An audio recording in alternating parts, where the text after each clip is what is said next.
This video sponsored by BuyMode e-shopping app. BuyMode e-shopping application is one of the online shopping app now available on Play Store and App Stores.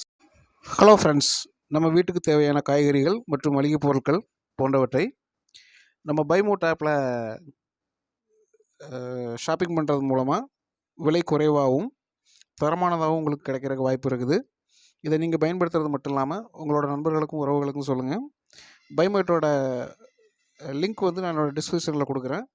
நீங்கள் தேவைப்பட்டால் download பண்ணி shopping பண்ணிக்கலாம். நன்றி. வணக்கம் உறவுகளே, ஒரு புதிய காணொளியோடு உங்களோடு இணைவதில் எனக்கு பெருமகிழ்ச்சி. இந்திய விண்வெளி ஆராய்ச்சி கழகம் வெற்றிகரமாக 100வது ராக்கெட்டை விண்ணில் ஏவி சாதனை புரிஞ்சிருக்காங்க. இந்த நிகழ்வை தொடர்ந்து செய்தியாளர்களோட பேசின இஸ்ரோ தலைவர் நாராயணன், விண்வெளி ஆய்வுத்துறையில் புதிய மைல்கல் சாதனை இஸ்ரோ எட்டியுள்ளது. 100 ராக்கெட் திட்டங்களை சாத்தியமாக அனைவருக்கும் பாராட்டுக்கள். மனிதர்களை விண்வெளிக்கு அனுப்பும் கன்யான் திட்டம், சந்திரயான், செவ்வாய் கிரகத்தில் தரையிறங்கும் திட்டம், வெள்ளி கோள் ஆய்வு திட்டம் என ஏற்கனவே ஒப்புதல் பெறப்பட்ட பல்வேறு திட்டங்களை அடுத்தடுத்து செயல்படுத்த திட்டமிட்டுள்ளோம் என்று கூறியுள்ளார்.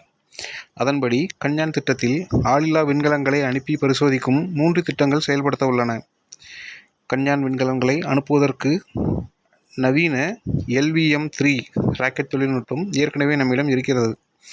புதிய தலைமுறை தொழில்நுட்ப ஏவுதல் வாகனமான NGLV next generation launch vehicle ராக்கெட்டை மேம்படுத்தும் பணிகள் நடைபெற்று வருகின்றன.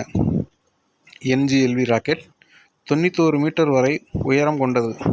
தற்போதைய LVM-3 வகை ராக்கெட்டுகள் அதன் உயரத்தில் பாதிதான். எனவே நிலவுக்கு மனிதர்களை அனுப்பும் விண்வெளி ஆய்வு மையத்தை அமைக்கவும் NGLV ராக்கெட்டுகள் அவசியம். அதேபோல் NGLV ராக்கெட் வாயிலாக 30 டன் எடை வரையிலான எடை கொண்ட செயற்கைக்கோள்களை அனுப்பலாம்.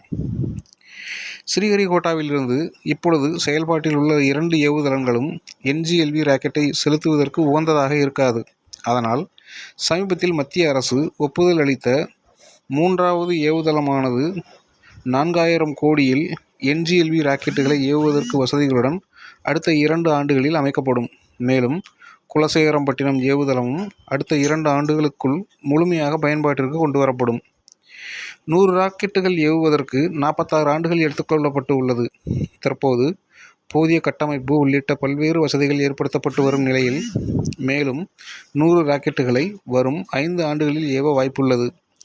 விண்வெளித்துறையில் தற்சார்பை நோக்கி இஸ்ரோ முன்னேறி வருகிறது என்று கூறியுள்ளார்.